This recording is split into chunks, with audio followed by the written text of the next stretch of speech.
Welcome to Congress, a cornerstone of democracy, an event featuring Representative Chip Roy and conversation with Evan Smith, co-founder and former CEO of the Texas Tribune.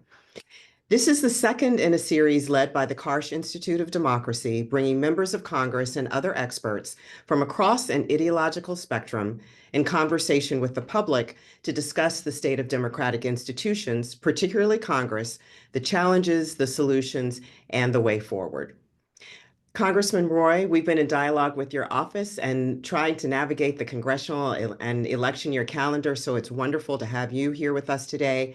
And Evan, it's always good to see you, and thank you for your time. You know, after the Constitution's famous preamble, we find Article 1, Section 1, the creation of a Congress. First among equals, it was imagined that Congress, the elected representatives closest to the people, would animate the policymaking process. But does the public trust Congress to do its job? In a September 2024 Gallup poll, when respondents were asked how much they trusted Congress, 46% said not very much, and 19% said none at all. Only 4% said they trusted the legislative branch a great deal. And as our country was being imagined, James Madison reiterated the importance of the checks and balances in the Republican form of government they were building, emphasizing in Federalist Paper 51, something I'm sure all of you all are reading often, the importance of Congress in a system, quote, where the constant aim is to divide and arrange the several offices in such a manner as that each may be a check on the other.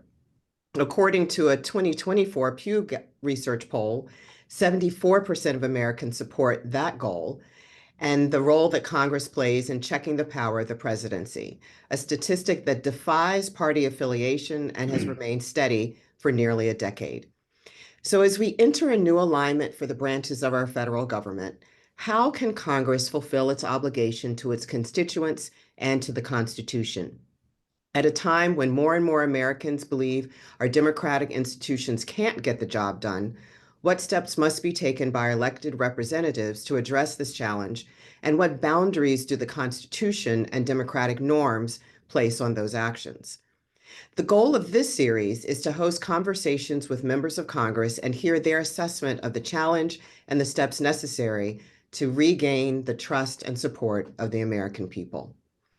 Today's guest, Congressman Chip Roy, is a UVA alum, serving his third term representing Texas's 21st congressional district, which includes South Austin, North San Antonio, and the Texas Hill Country. Previously, Congressman Roy served as First Assistant Attorney General of Texas under Ken Paxton, Chief of Staff to Senator Ted Cruz, Senior Advisor to Texas Governor Rick Perry, Senate Judiciary Committee Staff Director under Senator John Cornyn, a position I can relate to, as having served on the Senate Judiciary Committee as a Chief Counsel, and as federal prosecutor. Prior to the public sector, he worked for nearly 3 years as an investment banking analyst. Moderating the conversation is award-winning journalist Evan Smith. Evan is a senior advisor at the Emerson Collective, working closely with journalists and funders around the country to support the local news ecosystem. He's also an assistant professor of practice at the LBJ School of Public Affairs at the University of Texas at Austin, where he teaches courses on the politics of the election season and media and democracy. Evan spent more than 13 years at the Texas Tribune, which he co-founded and led as CEO, and nearly 18 years at Texas Monthly, including 9 years as editor-in-chief and a year as president. He's the host of Overheard with Evan Smith, a weekly half-hour interview program that shows on PBS stations. I'm also proud to say that Evan serves on the Karsh Institute of Democracy's advisory board. Thank you so much, Evan and Congressman Roy. And Evan, I'm going to turn it over to you. Melody, thank you very much. I wish we were on grounds, but it's great to be with you. And Congressman, very good to be with you as well. Strange to see you online and not in Texas, but I'll take what I can get. Well, Evan, great to be with you. And you clearly spent enough time in Charlottesville by use of the word grounds, and I appreciate that. And I obviously wish I was on the grounds as well. And hopefully we can do that soon. I think next year should afford that opportunity a little more easily. Well, let's shoot for that. Congressman, we have a lot to talk about in a very short time today. I want to begin with what I've begun every conversation over the last 10 days with, and that's the election. I'd like to get your read on the election results.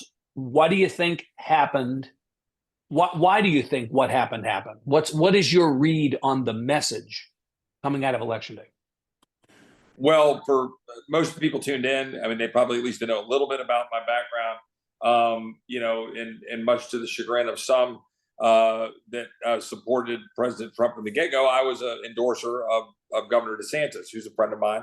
Went out on the campaign trail with him, and I was proud to do it. I wouldn't undo it. But it put, the reason I'm starting with that, Evan, is that it put me out on the campaign trail in Iowa heavily last December, January, talking to people on the ground. And what I saw on the ground there, matching what I saw on the ground in Texas, now fast forward to the general election, of course, knowing my constituents, and then broadly as I traveled the country helping my colleagues, was just a frustration with a large and growing block of Americans that they felt that they were losing their way of life, losing who they are as Americans. As a Texan, and Evan, you know this, not taking a position on the issue, but knowing how central it is, the border issue, and what has impacted Texas, when that became much more national, that became a major issue. And what everyone thinks about what Governor Abbott, Governor DeSantis did about moving some folks around the country, that issue then elevated in ways. Lake and Riley, we've seen on the news all day today. We've got the prosecution of that, the one alleged to have killed her in Georgia. That issue, all of that percolated up. So cutting to the chase, the American people were tired of watching the price of goods go up, unquestionably. Inflation was damaging people's ability to afford their way of life. They were watching their communities and their border and their country get less safe. They were concerned about the people coming into our country, criminal aliens, real stories, real issues. Tren de Aragua, the gangs from Venezuela, all of these had very real impacts. And I think people just got fed up. And the last point I'll make that may or may not be popular among some is this cultural division that we've got with respect to how much emphasis is placed, even at my alma mater, the University of Virginia, my law school alma mater, University of Texas, on DEI and on critical race theory and on the different programs and whatnot that are out there. People are getting a little tired of that. And whether it's somebody like Riley Gaines and talking about girls being able to compete against girls in swimming or whatever, I'm telling you, those three issues were the issues I heard across the country in all quarters. I was campaigning for a moderate Republican in New York, campaigning for conservative Ted Cruz in Texas. I was on the campaign trail in Iowa, as I said, and all of those all percolated up. There's a conventional wisdom that has emerged over the last 10 days that the Vice President Harris, could not have done anything under the circumstances you just described. Dissatisfaction with the economy, whether it was a fact or a feeling, people feeling like the economy was not working for them, concerns about the border policies of this administration, and some of the cultural issues you alluded to. People want to say, if only she had chosen a different running mate, if only she had gone to Dearborn, Michigan and confronted the challenge she had with the Arab American community, if only she had gone on Joe Rogan's podcast. One thing would have changed the outcome. But what you're describing are a series of things that systemically would have made it difficult for her to win under any circumstance. Is that your sense of this? Yeah, I think so. I mean, I think President Trump ran a good campaign. President Trump connected with voters on the campaign trail. I don't think that the vice president, when I say that, I mean Vice President Harris, I don't think she did. I think had she gone on Joe Rogan, I think she would have done worse. I don't think that format would have suited her very well because her answers were not connecting with voters. So I think it's a little of both. I think that it is that the temperature in the country was for change. Patrick Ruffini, he's a data guy that studies polls. I'm sure you know Patrick or know of.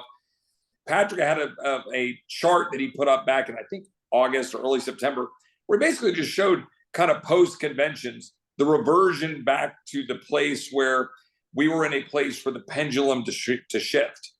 And that's what he was seeing. And we had a pendulum shift going on.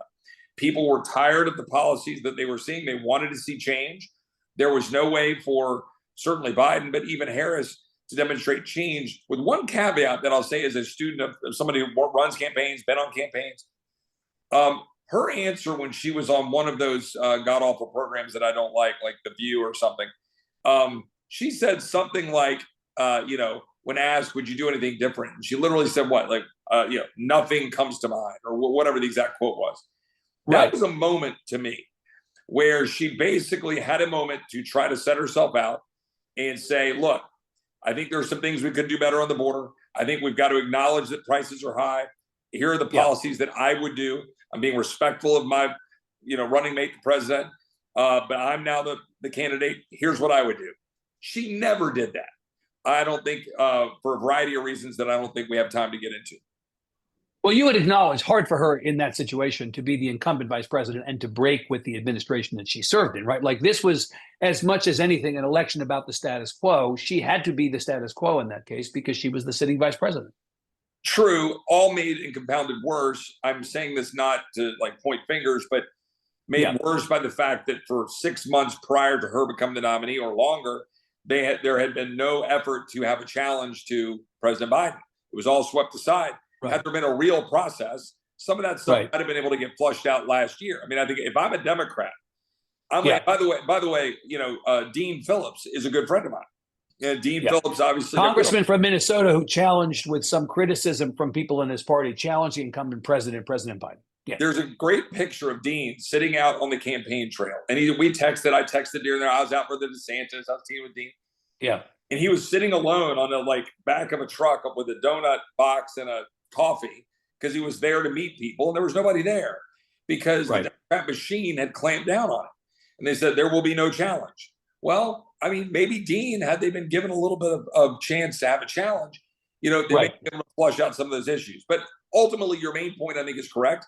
It was a season for change. People were tired of what they were seeing out of the government, and that, look, it was a landslide by any of the modern definition terms today in today's politics. Well, certainly in the sense that no Republican had won the popular vote since 2004. You had to go back to 1988 before that. He won more electoral votes this time than either of the last two times. Speaking of the former and now future president, you correctly said you have not always been in league with him, right? You supported Governor DeSantis in the primary against him. And even before this election, you have been willing to be independent in saying what you think when it agreed with him and when it did not, right? I mean, you said a year ago, everybody expects me to come down here and say shirts and skins, Republicans versus Democrats, help us pass certain bills so we can go message them. That's not what I was sent here to do. Like, you have positioned yourself as somebody who is a truth teller. You just said he ran a great campaign. Did he? Did he really run a great campaign? I actually do believe so. And here's why.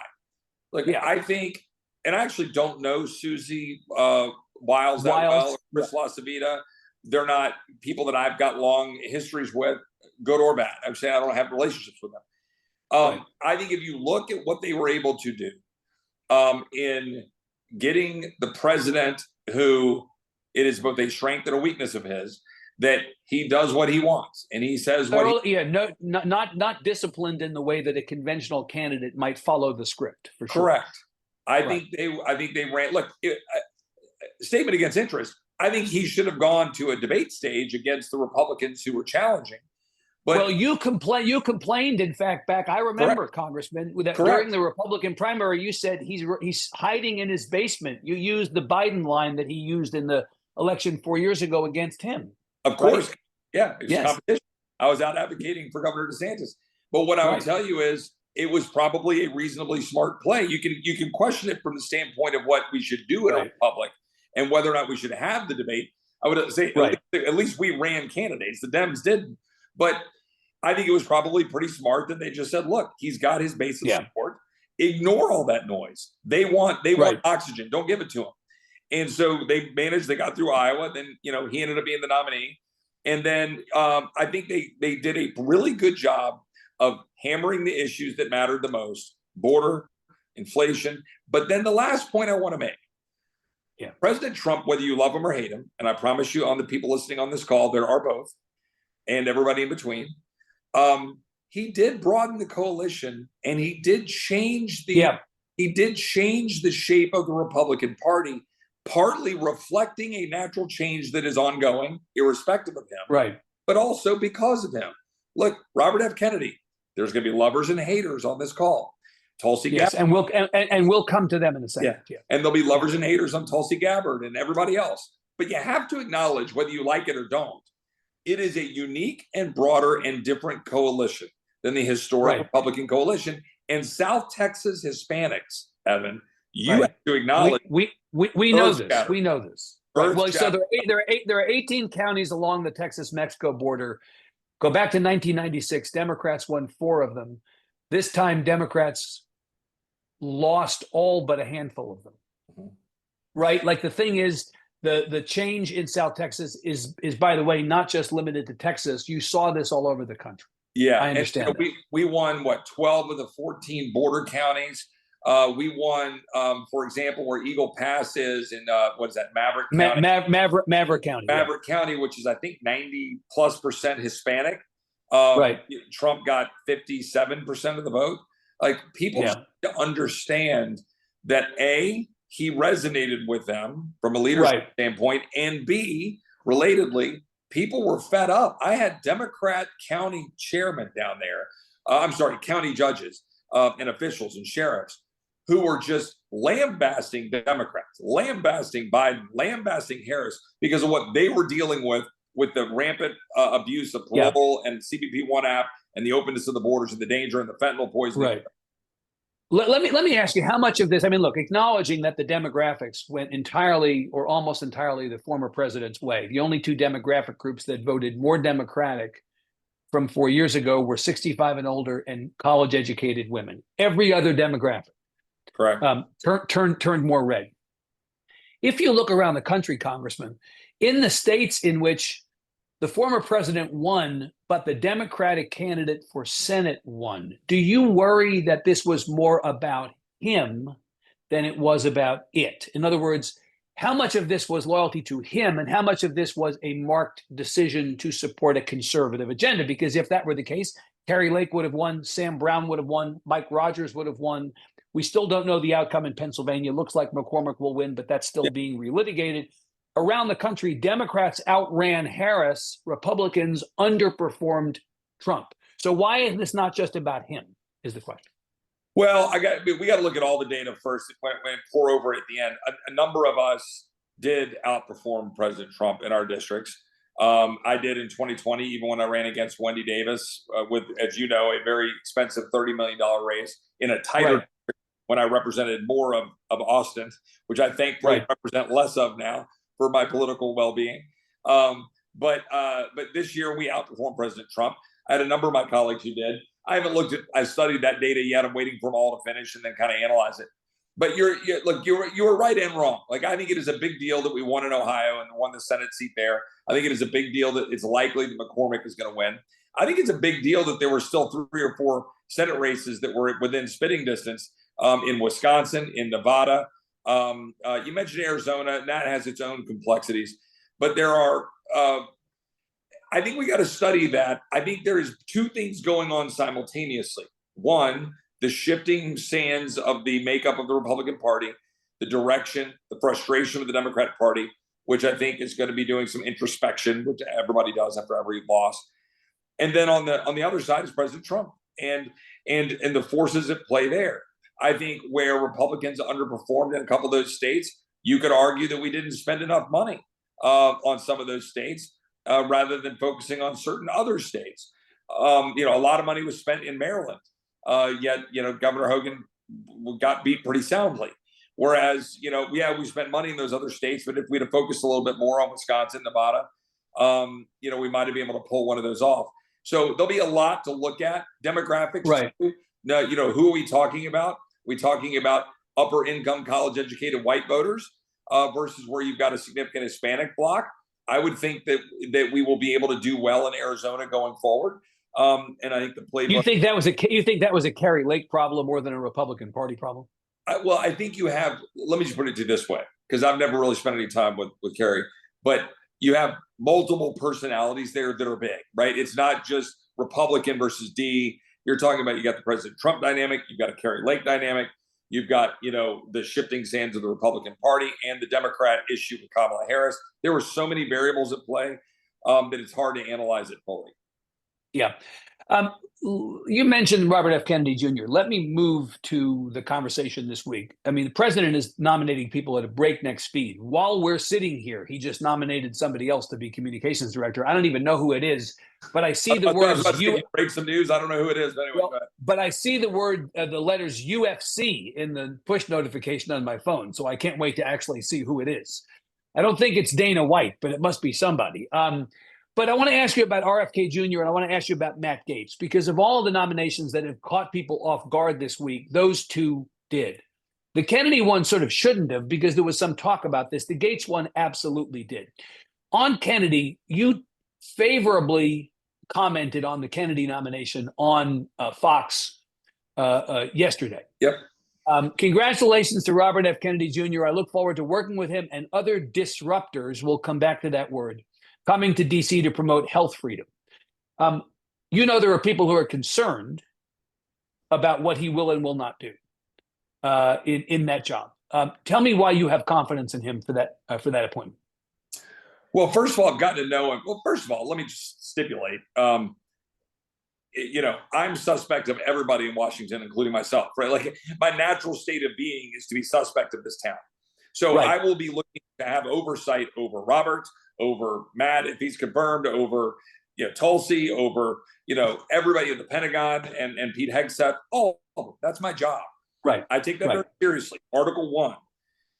That being said, Robert, I've gotten to know over the last 3 or 4 years. I can't even remember how I first reached out to him, but we were talking about healthcare freedom stuff. It was a little bit in the wake of COVID and the vaccine mandates, the mask mandates. Right. Well, you both didn't like what the administration did on COVID, for sure.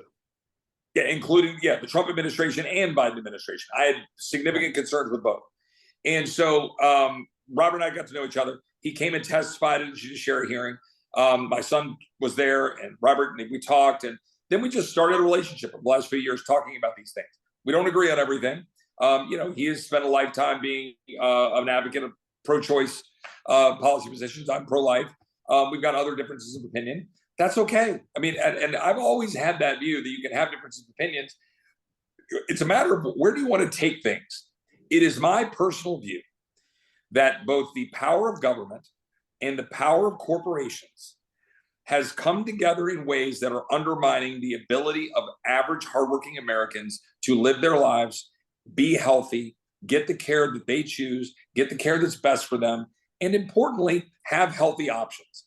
There is a reason that you can go to the corner bakery in Italy and get bread and food that has, frankly, less processed garbage in it. We've got to analyze that. Why in America are we eating so much crap? Government subsidies are part of it. So too are the problems with the USDA and what they tell us we should eat, the NIH, the CDC. There are a lot of issues with the conflicts of interest. You can call it corruption. That's a strong word, but the ties between industry and government making the decisions about what your choices are, that's a problem. Like, I can't go down the street in Texas where we raise cattle. We're the second most cattle raising state in the country, I think. And I can't go to a ranch, get that steer, slaughter that steer in Texas without having to go get approval from the USDA.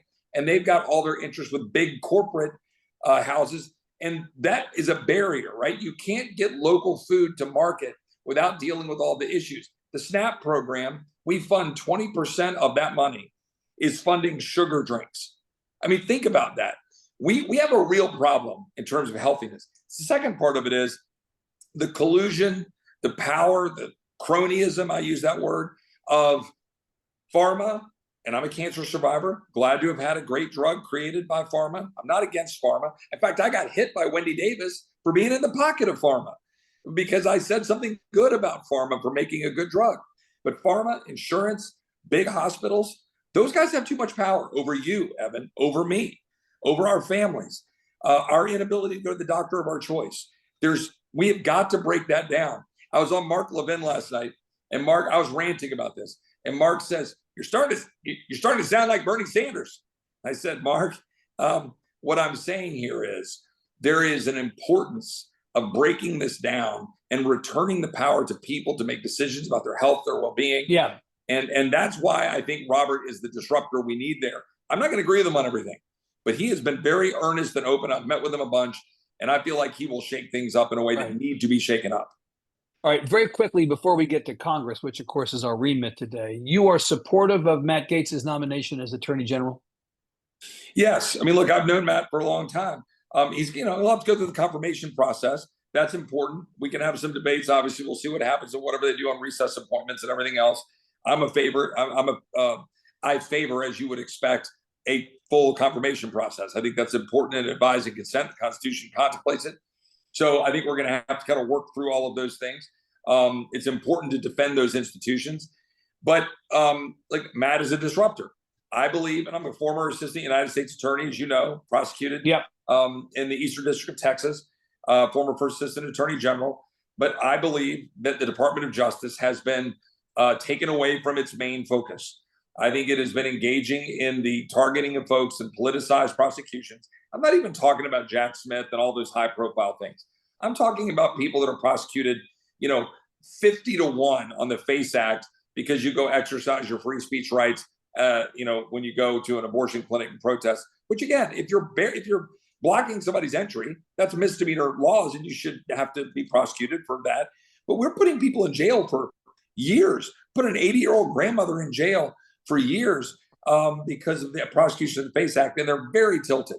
I could go through dozens of examples sitting on the House Judiciary Committee of how the Department of Justice has been taken away from its main focus. And I think we need someone there who can disrupt that.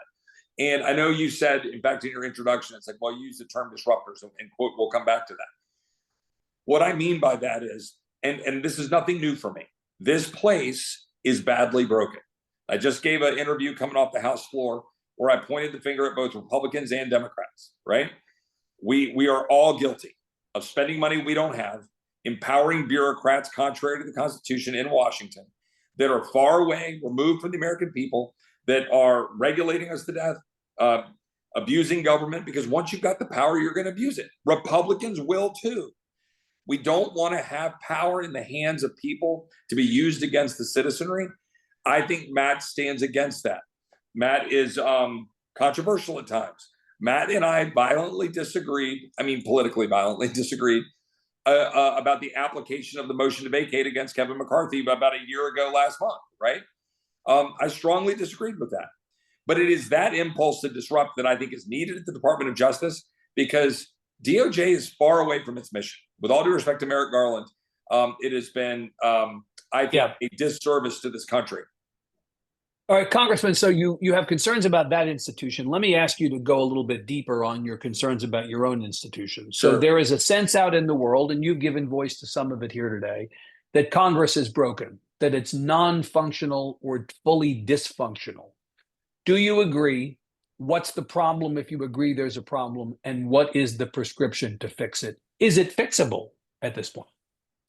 So you want me to do this in my 3 minutes or less on our hour-long? Nah, go. Just go. We advertise that we're going to talk about Congress today. We spend some time talking about the elections, which is great. But at the end of the day, I think people are interested to know, what do you think is right or wrong about Congress, and what can we and should we do if there's something wrong to fix it? All right. First of all, I'll try to do as fast as I can. This could be a 3-hour seminar, right? Right. I'll just say this. Number one, let's take the positive. The founders gave us this system for a reason.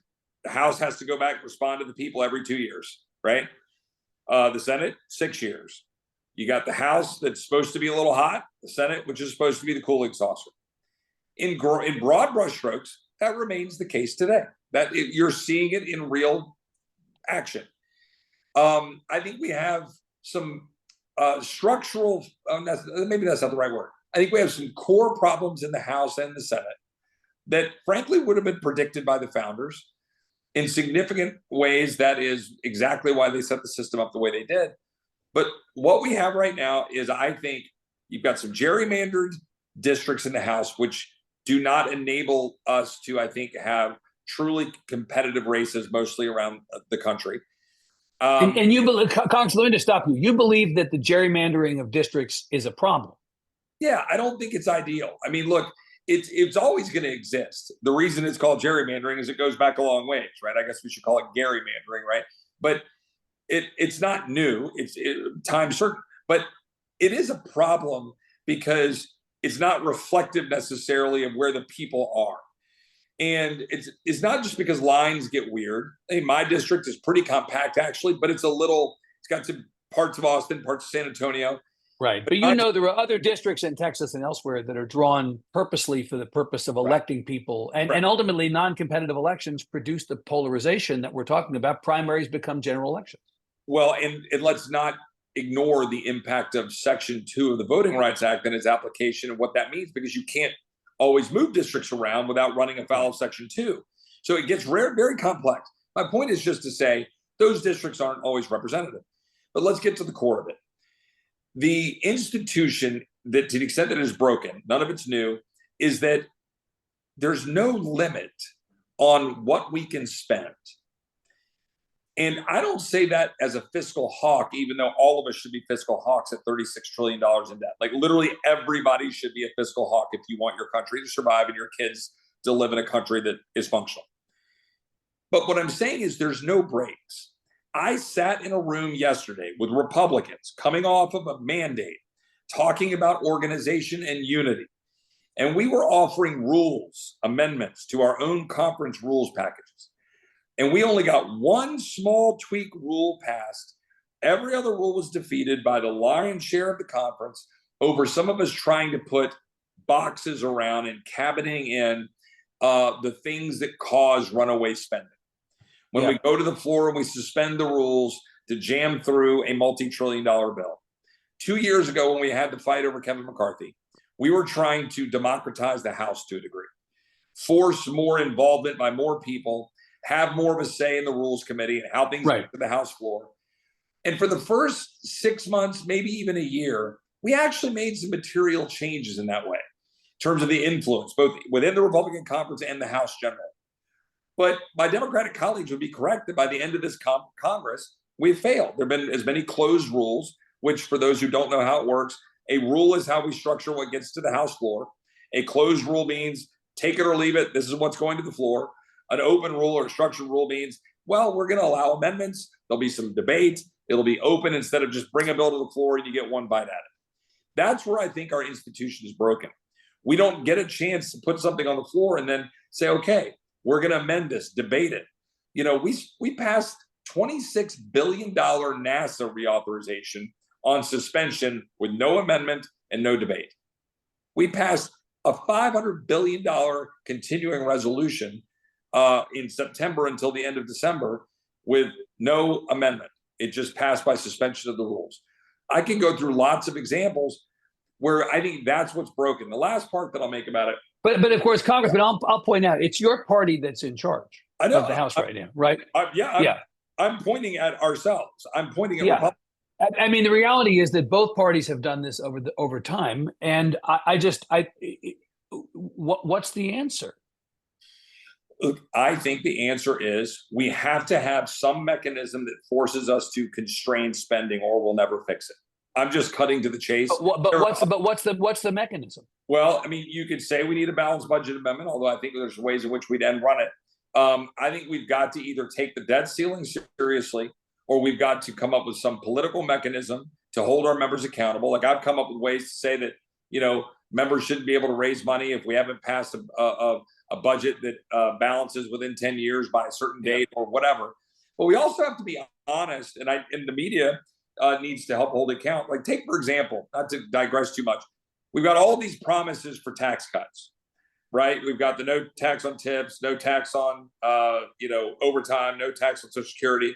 There was I think a promise to drop the corporate rate further from 21 to 15%. I think there was a bunch, right? Then there was the Make Permanent the Tax Cuts and Jobs Act from 2019, which would, if you take the static analysis, that is non-dynamic, not accounting for economic growth. So that matters. The static analysis, the cost of all of that is probably somewhere in the zip code of $7.5 to $8 trillion over 10 years.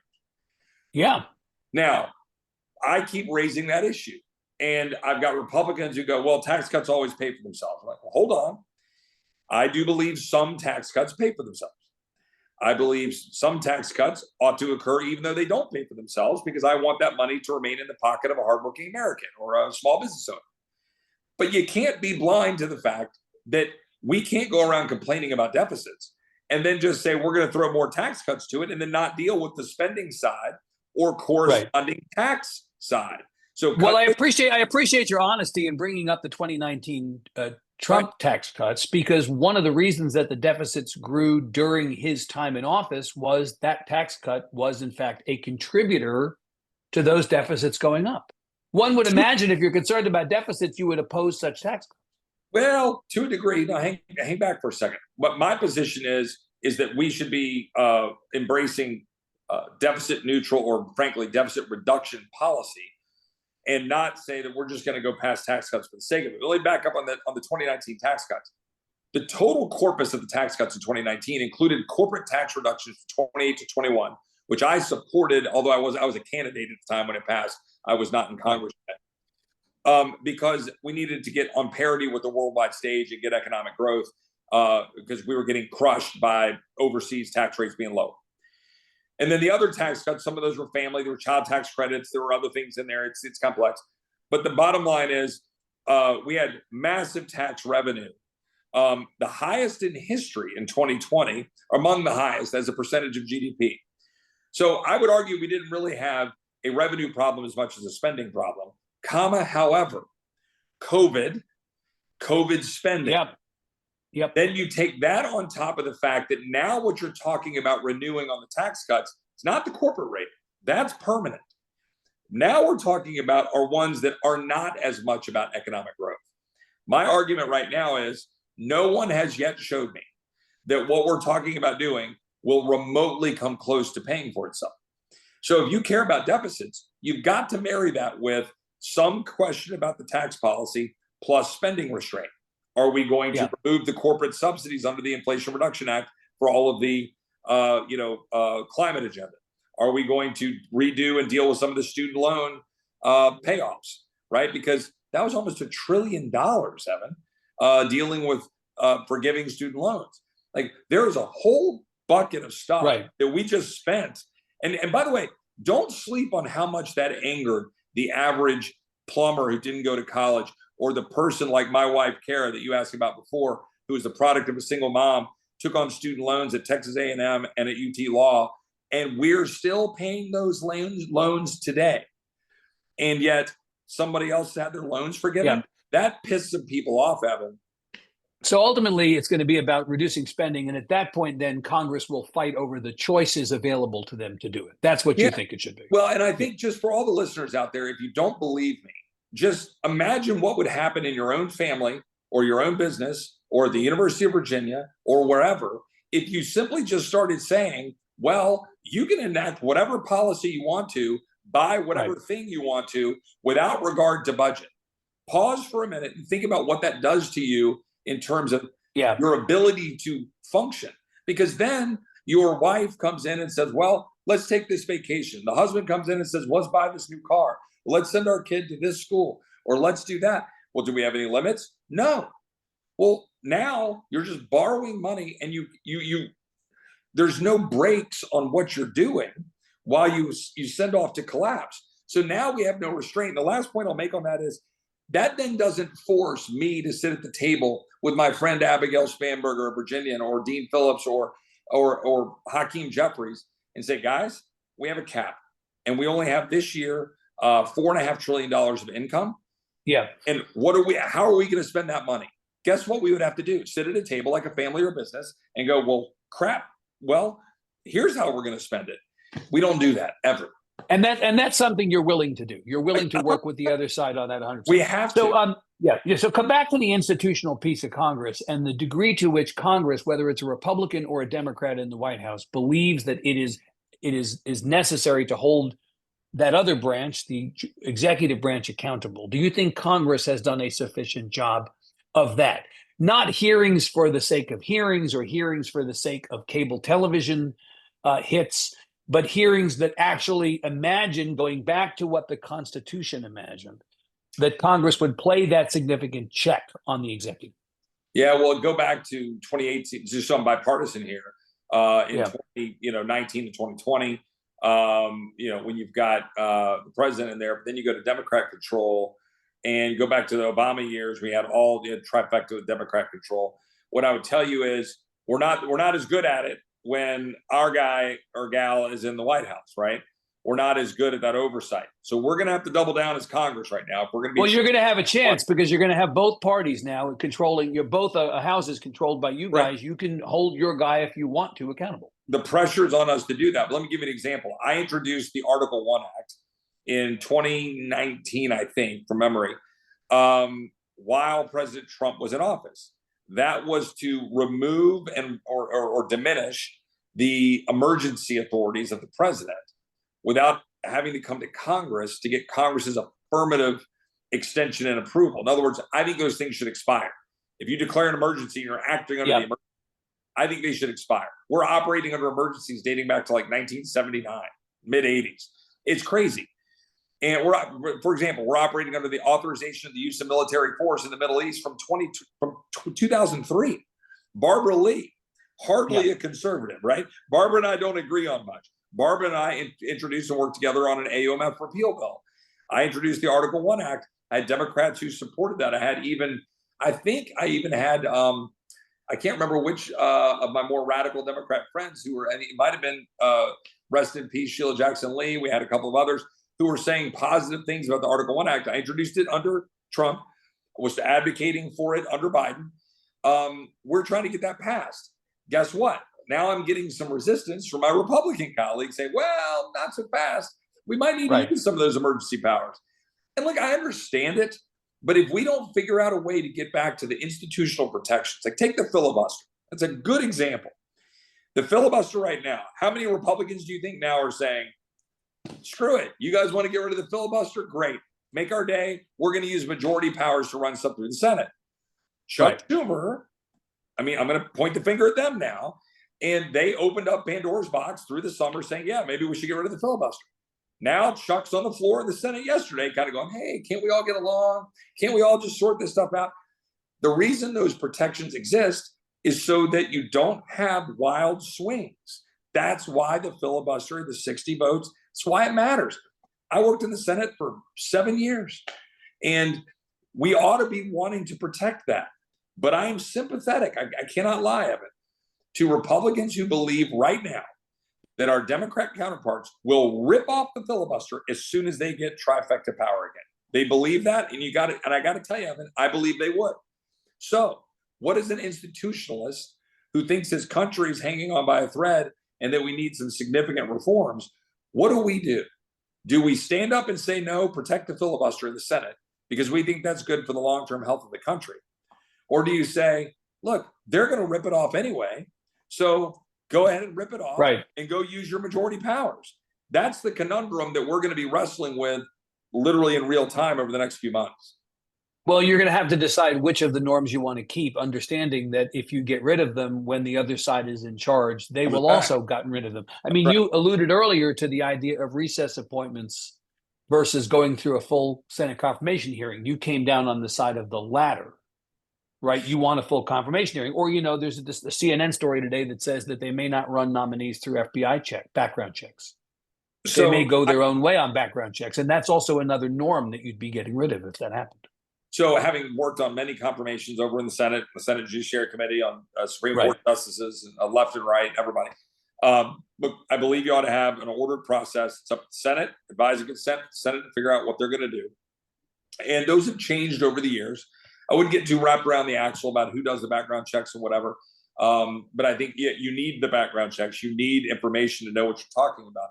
But what I would say is there is some merit to and reason for recess appointments. So, but they're generally not supposed to be an end run to advise and consent. That's the question here, right? Yeah. And you need to be able to put your people in place. Understood. If you're at war, everybody agrees. Yeah, let's get the SecDef put in place, right? I mean, you want the ability to be able to have the president of the United States and a unitary executive be able to have his or her folks there. And they can be a diverse group that didn't like each other. Like, George Washington had a lot of high-powered people who were John Adams and Jefferson and Hamilton and the boys they didn't all get along. But, you've got those folks. But I think that we have to be mindful of the ability of the president to have who he wanted to pick while trying to protect the advice and consent process, which is important and is constitutional. I haven't landed on what I think that means, because recess appointments aren't inherently unconstitutional.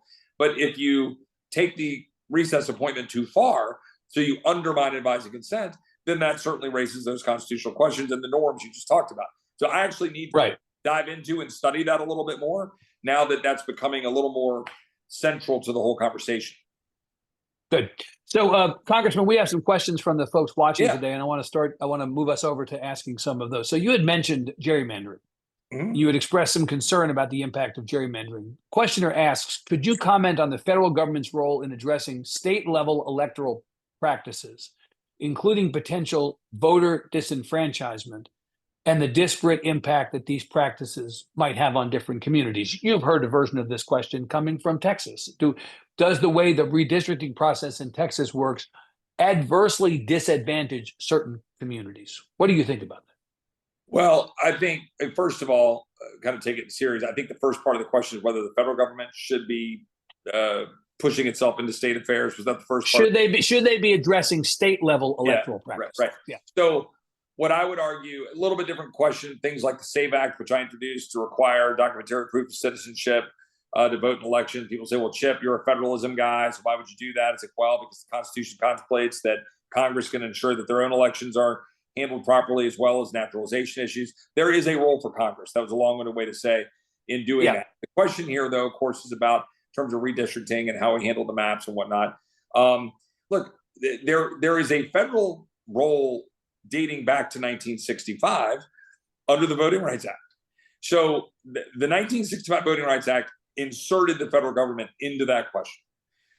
The questioner seems to be raising it in that context of, how it's treatment of groups or, how it's applied.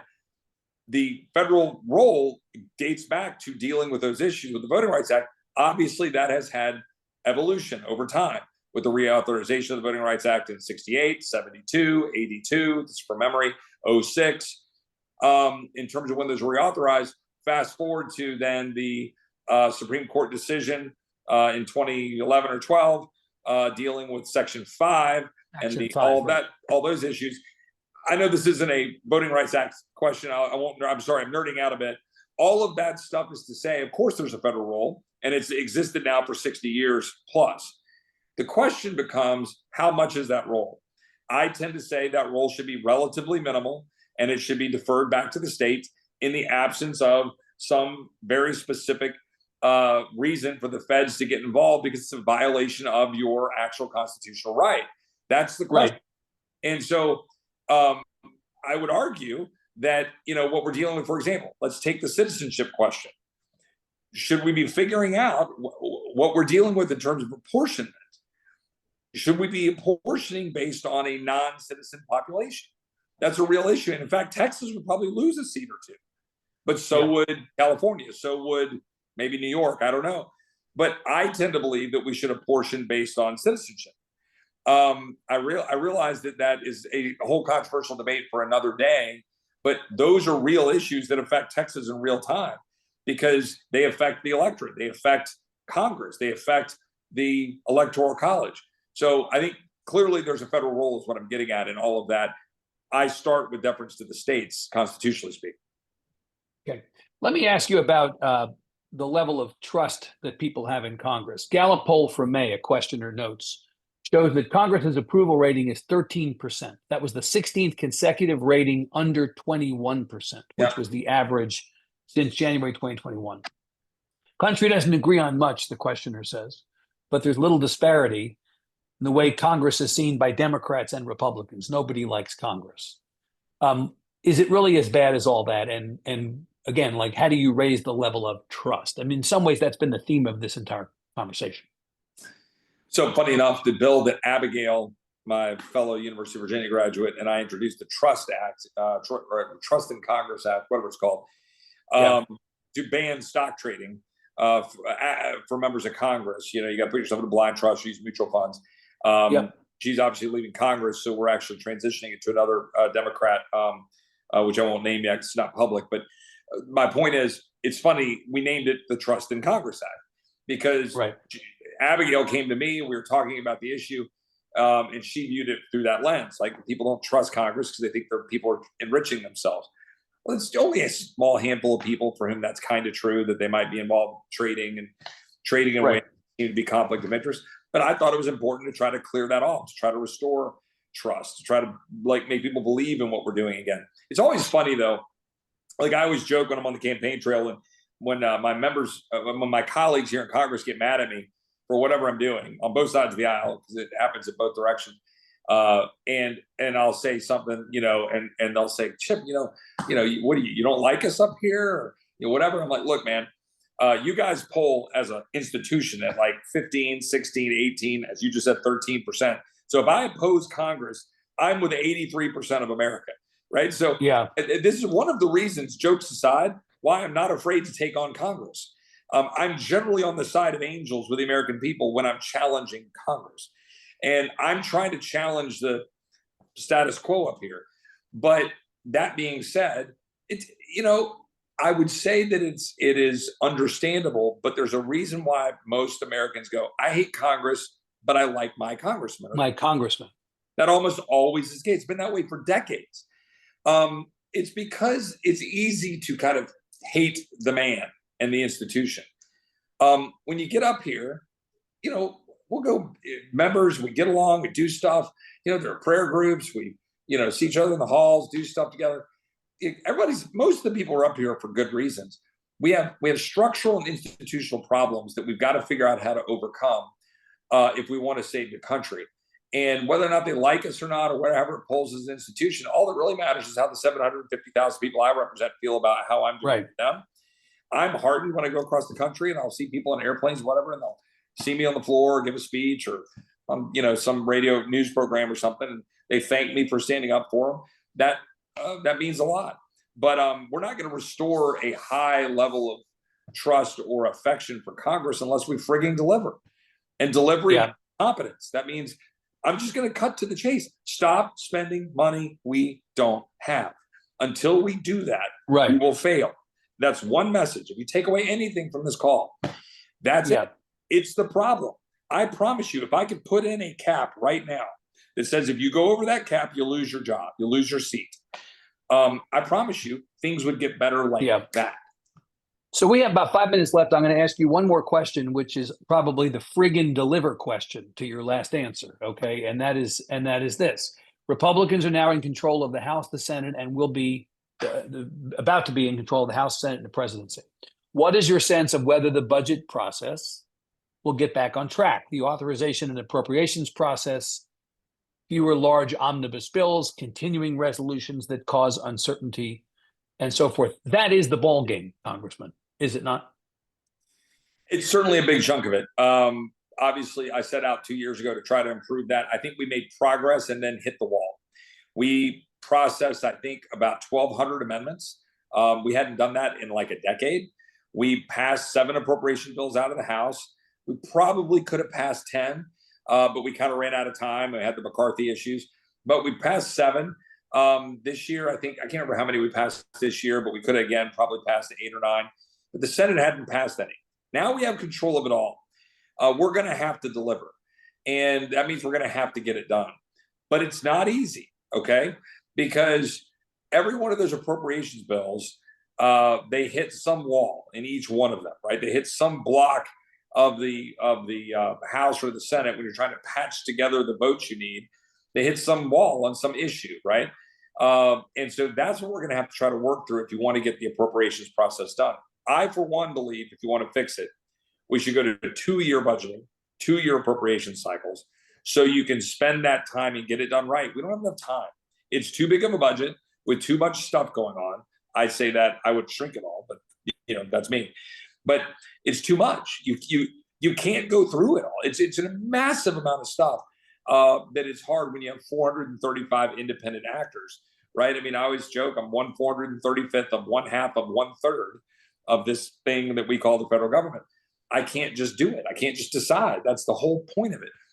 I think we're going to make more progress on it this year, but we're going to have a lot of work to do, even just for Republicans to be able to agree to get something out and get it through the House and get it done, and then force the conversations that you need to have in a bringing together an actual conference and having a conference report between the Senate and the House and doing our job.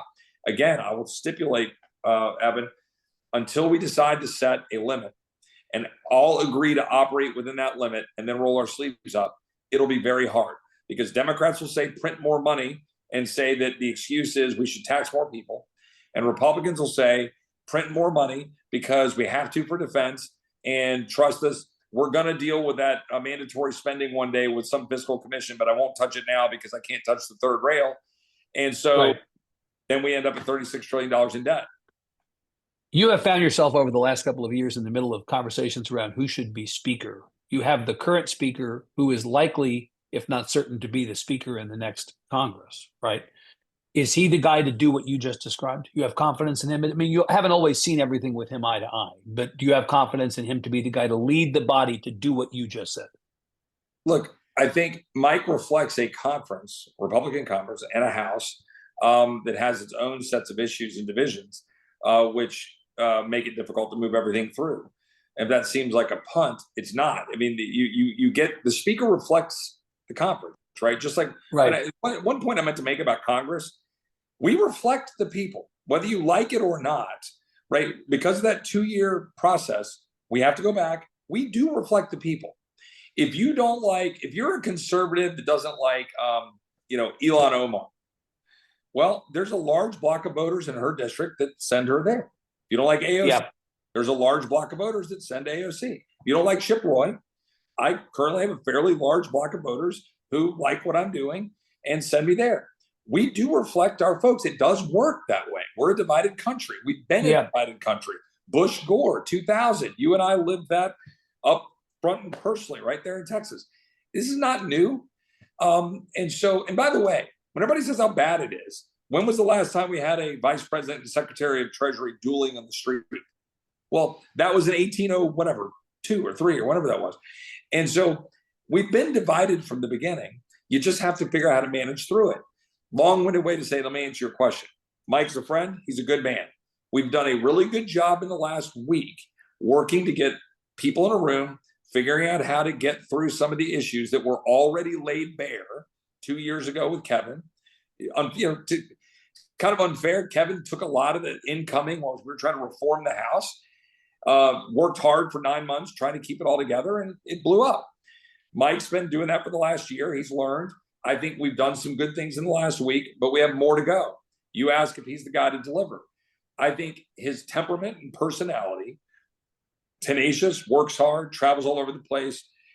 He's a man of faith, conviction, upbeat. All of those are very good things. But we're going to have to be able to get in a room and roll our sleeves up and deliver. Because look, at the end of the day, no matter how much pressure I get from the White House, no matter how much pressure I get from the speaker, no matter how many threats I get, I'll kick you off committee if you do X, Y, or Z. I'm going to do what I need to do to represent 750,000 Texans, listen to the word, and follow the Constitution, and nothing more. So Mike's going to have to figure out how to deliver with all of us in order to achieve that result. I think he can, but only if he has the right people around him and listens to us at the right time. Okay, Congressman, we got to leave it there. We're at time. Thank you very much for your time. I know on behalf of the Karsh Institute, we appreciate you making time to be here. Evan, I appreciate it. Melody, everybody involved, I appreciate it. Hope you get back to Charlottesville soon. God bless. Good to see you. Take care.